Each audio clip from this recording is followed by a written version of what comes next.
제가 왜 그때 제가 이번에 설명할 주제는 제가 그때 초등학교 4학년 때 이민을 고려했던 부모님에 의해서 캐나다로 이민을 갈 위기에 처했을 때, 그때 내 인생이 10년밖에 안 살았는데, 그때 또 반대를 했다면 나름대로의 나의 판단이 있었던 거죠. 그런데 지금 만약에 이민을 간다고 한다면 정말 결정을 내기가 더 힘들었을 것입니다. 어쩌면 이것은 익숙함과도 관련이 있는 거죠. 예전에 이러한 유머가 있었습니다. 어떤 사람이 항상 태어나서부터 불행한 삶의 사람이 있었는데, 워낙 삶이 고달파서 하루는 점을 보러 간 적이 있었습니다. 그러다 보니까 그 점쟁이가 나이 30이 되면 나아질 거라는 말에 한 가닥 희망을 가진 이 청년이 다시 되물었습니다. 그러다 점쟁이는 그러면 30이 되면 내가 부자가 된다는 말인가요? 그렇게 물었더니 그 점쟁이가 하는 말이, 아니요, 그때쯤이면 이 가난과 불행에 익숙해질 것이라고 말했던 그런 우스갯소리가 있었습니다. 그러다 보니 이런 익숙함에 대해서도 상당히 그런데 그것을 정신력이라고 말하기도 하는데, 어떻게 보면 그 의미는 같을 수가 있겠죠. 그러니까 이 독서도 마찬가지라고 봅니다. 제가 처음에 읽었던 책이 위인전이다 보니까는 제가 한 번만 한 사람의 일대기만 읽고 덮은 게 아니고, 그러니까 한 번 보고 두 번 보고 다 자꾸만 보고 쉬는데 이런 식으로 계속 그 책을 읽어보니까는 그러니까 위인전만 계속 읽게 되더라고요. 그러니까는 예를 들어서 에세이만 읽는 사람은 항상 에세이를 읽기 십상이라는 거죠.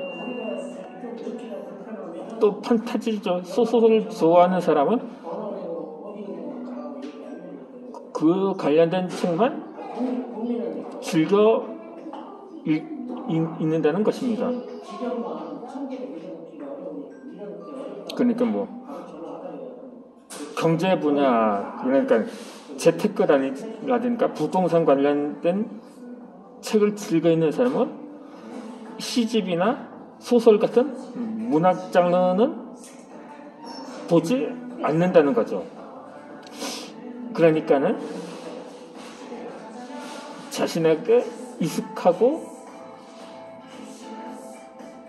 이해하기 쉬운 책만 골라 읽기 마련이라는 거죠. 하지만 이 한 번쯤 익숙한 세계를, 그러니까는 고정관념이라고 하는데, 하다 보면 이것을 깨트려 본다면 그건 어떨까 하는 생각이 들 수가 있습니다. 그러니까는 이러한 일타는 적어도 독서에서만큼은 플러스 요인이 됩니다. 어떤 명문 대학에서도 배울 수 없는 인식의 확대를 경험할 수 있기 때문입니다. 이 안전함만 추구하는 사람에게도 독서는 꼭 필요합니다. 이 한 번쯤은 평생 읽지 않을 것 같은 종류의 책을 사서 읽어보는 것입니다. 그러니까 제가 경제 경영학서는 거의 읽어본 적이 없는데, 물론 그 경영인들에 대한 서적은 많이 읽어보긴 했습니다. 그러니까 정주영 회장이라든가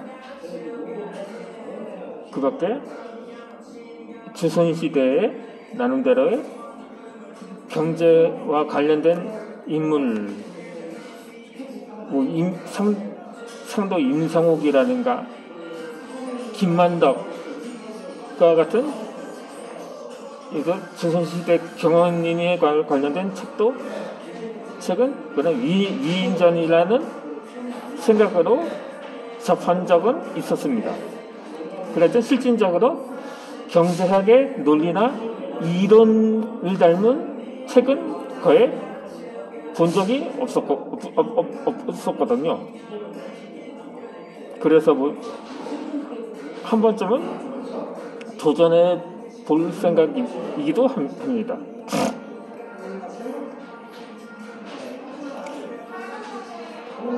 에세이만 읽어온 한 40, 50대 독자라면, 그러니까 무협소설이라든가 이 부동산 경매책 또는 소설을 좋아하는 청년들이라면 철학 고전이나 마케팅 영역에 관한 실용서는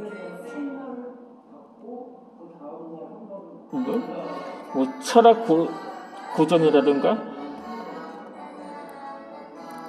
그 경제 관련된 라든가 그러한 실용서, 부동산 관련 실용서만 읽어온 자영업자라면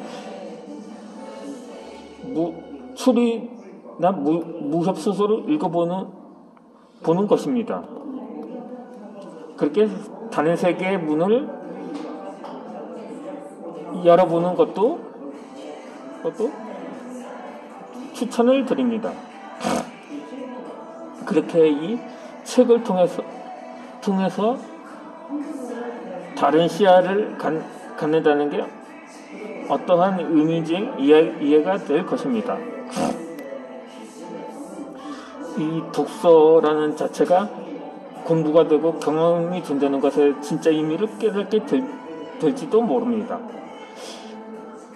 그렇게 익숙한 세계를 벗어나 의외의 발전을 하는 일도 상당할 것입니다. 그렇게 좋은 사업 아이디어를 떠올릴 수도 있고 새로운 분야에 흥미를 느끼는 자신을 보게 될 수도 있다는 것입니다.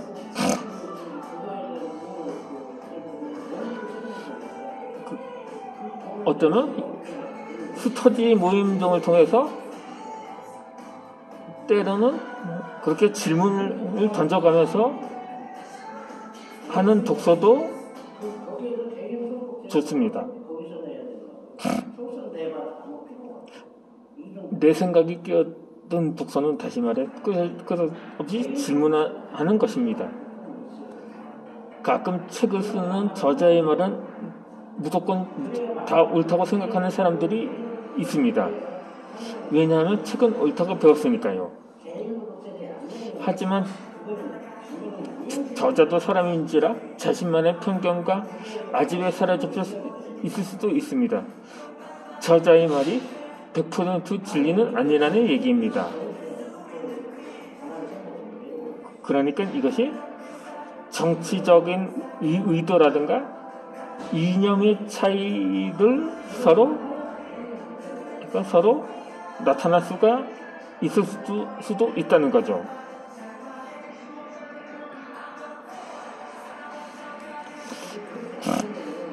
이 책을 읽다가 평소 내 생각과 다른 부분이 있다면 그 순간 자신의 그 주장을 관찰해 보는 것도 중요합니다. 이 예를 들어서 저자는 모든 것은 신의 뜻에 따라 움직인다는 운명론자입니다. 하지만 평소에 나는 사주팔자보다 중요한 것은 심상 같은 마음결에 따라 스스로 만들어가는 운명이라고 믿어왔습니다. 책을 읽으며 저자는 어떤 이유로 그런 가치관을 갖게 되었는지를 이해해 봅니다. 또 나는 왜 그런 믿음을 갖게 되었는지 스스로에게 물어보는 것입니다. 물론 저는 크리스찬이기 때문에 운명 같은 건 믿지를 않습니다. 사람은 누구나 무엇을 실천하는 것의 실천에 따라서 그의 미래가 좌우되는 것이라고 이 학창 시절부터 믿어왔었던 거죠. 물론 우리나라 국가 시스템 자체가 그렇잖아요. 조선시대까지만 해도 운명론이 지배적이었지만 하지만 자유민주공화국으로 시대가 되면서 이제는 흔히 말하는 개창의 용을 꿈꾸는 시대를 살아가고 있다는 것입니다.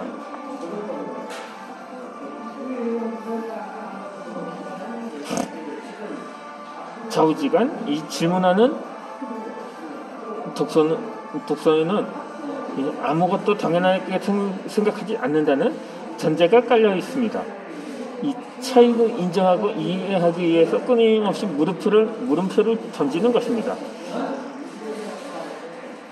평소에 호불호가 명확하다는 얘기를 듣는다면 이 독서법을 강력하게 추천합니다.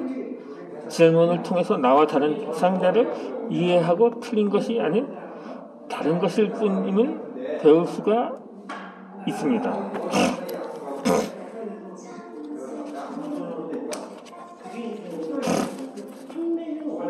그러니까 이 질문하는 독서는 다음과 같이 실천을 합니다.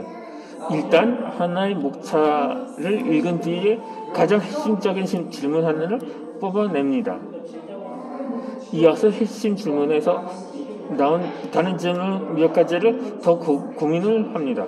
스스로 질문을 던졌다면 자신만의 솔직한 답을 찾아봅니다.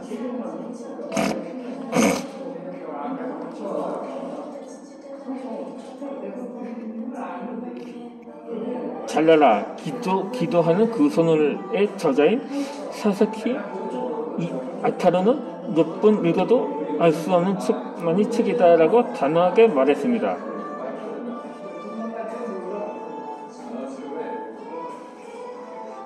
근데 자꾸 일본 책을 많이 추천하는 경향이 있는데 요즘은 반일 감정이 드세서 일본 책은 읽지도 말아야 한다는 약간 편견이 지배적입니다. 물론 일본 책을 즐겨 읽는 사람을 일컬어 토착외고라고 비난을 받을 수는 있겠지만 그래도 호랑이를 잡으려면 호랑이 굴로 들어가야 한다는 말도 있듯이 이를 제압할 수 있는 경쟁력이 필요하기도 한 거죠. 무작정 대책만 할 것은 아니라고 봅니다. 그러면 이어지는 영상에서 계속 설명을 드리도록 하겠습니다.